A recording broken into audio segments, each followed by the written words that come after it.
নমস্কার বন্ধুরা, আরও একটা নতুন রেসিপির ভিডিওতে আপনাদের সবাইকে স্বাগত। আজকে তৈরি করব ইনস্ট্যান্ট ইডলি। এর জন্যে না চাল ডাল ভেজানোর ঝামেলা, না দই বা নারকেল থাকার টেনশন, কিন্তু ভীষণ ফুলো ফুলো সফট জালিদার ইডলি তৈরি হবে। আর খুব কম তেলে হওয়ার জন্য এটা কিন্তু ভীষণ হেলদি। এই গরমে ইডলিগুলো যেরকম সুস্বাদু সেরকম হেলদি অপশন হতে পারে আপনার ব্রেকফাস্ট বা ডিনারের জন্য। তো আসুন দেখে নিই রেসিপিটা। এই ইডলি বানাবার জন্য আমি নিয়ে নিচ্ছি 1 কাপ সুজি, আর তাতে দিয়ে দেব 5 টেবিল চামচ বেসন। শুধুমাত্র সুজি দিয়েই ইডলিটা হতে পারে, কিন্তু একটু বেসন দিচ্ছি যাতে করে ডালের প্রোটিনটাও ভরপুর আমাদের খাবারের মধ্যে থাকে। আর সুজিটা কিন্তু একটু মিহিদানার সুজি, আপনার কাছে যদি না থাকে একটু ব্লেন্ডার জারে ঘুরিয়ে নিয়ে মিহি করে নেবেন। দিয়ে দিয়েছি আন্দাজ মতো লবণ, ভালোভাবে সব কিছু মিশিয়ে নিচ্ছি। আর তারপরে আমি দুধ দিয়ে একটা ঘন ব্যাটার তৈরি করে নেব। আর এখানে বলে রাখি, দুধের বদলে জল দিয়েও আপনারা এই ব্যাটারটা তৈরি করতে পারেন, তবে দুধ দিলে টেস্টটা একটু ভালো হয়।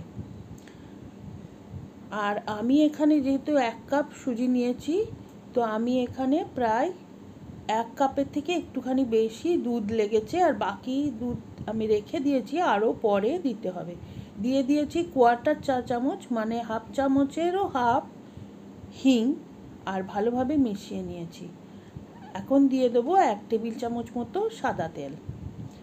এটা দিয়ে ভালোভাবে ব্যাটারের মধ্যে মিশিয়ে আমি আধা ঘন্টা এটা ঢেকে রেখে দেবো, কেননা সুজি কিন্তু ফুলে উঠবে বেশ খানিকটা আর মিশ্রণটা টাইট হয়ে যাবে। ততক্ষণ আমি একটা চাটনি তৈরি করে নিচ্ছি। সেজন্য 5-6টা কাজু, হাফ কাপ মতো ভাজা ছোলা এখানে নিয়ে নিয়েছি, আর এর সাথে দিয়ে দেবো সামান্য একটুখানি চিনেবাদাম। আর চিনেবাদাম বা ছোলা এগুলো সবই ভাজা, চিনেবাদামটাও ভেজে খোসা ছাড়ানো ছিল। আমি সামান্য একটু সময় এটাকে ড্রাই রোস্ট করে নিলাম, আর এখন গ্রাইন্ডার জারে দিয়ে এটাকে ভালোভাবে গুঁড়ো করে নেব। আর এখন দিয়ে দিচ্ছি 2টো কাঁচা লঙ্কা, যেরকম ঝাল খান সেই অনুযায়ী দেবেন। 1 টেবিল চামচ দিচ্ছি আমচুর পাউডার। আমচুর পাউডার না থাকলে আপনারা এখানে একটু তেঁতুলের পাল্প, জল এগুলোও দিতে পারেন।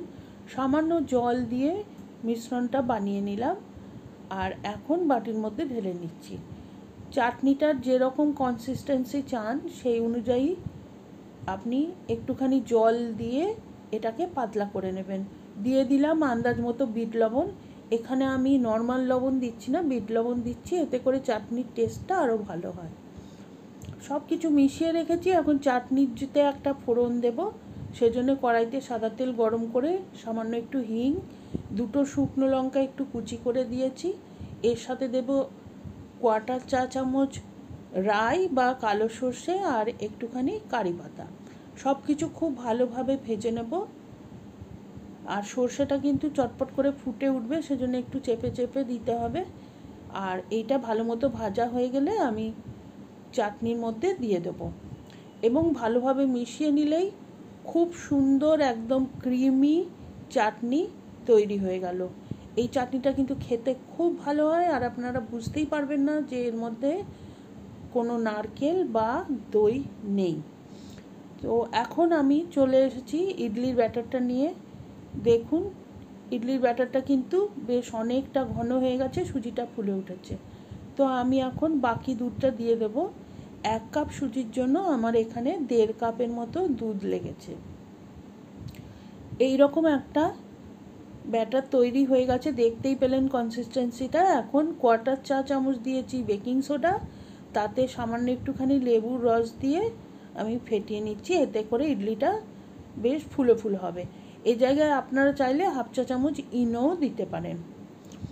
এখন আমি ইডলির প্লেটগুলো নিয়ে নিয়েছি, সামান্য একটুখানি করে তেল আমি এর মধ্যে ব্রাশ করে দেবো, এতে করে ইডলিগুলো ডিমোল্ড করাটা খুব সোজা হয়ে যাবে।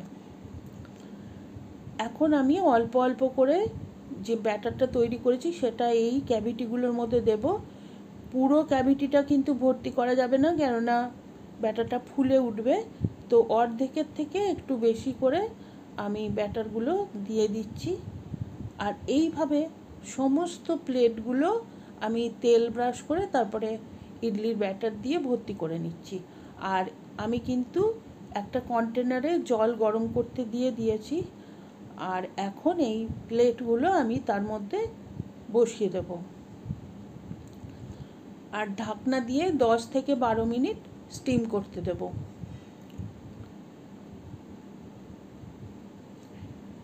এখন প্রায় 10 মিনিট হয়ে গেছে।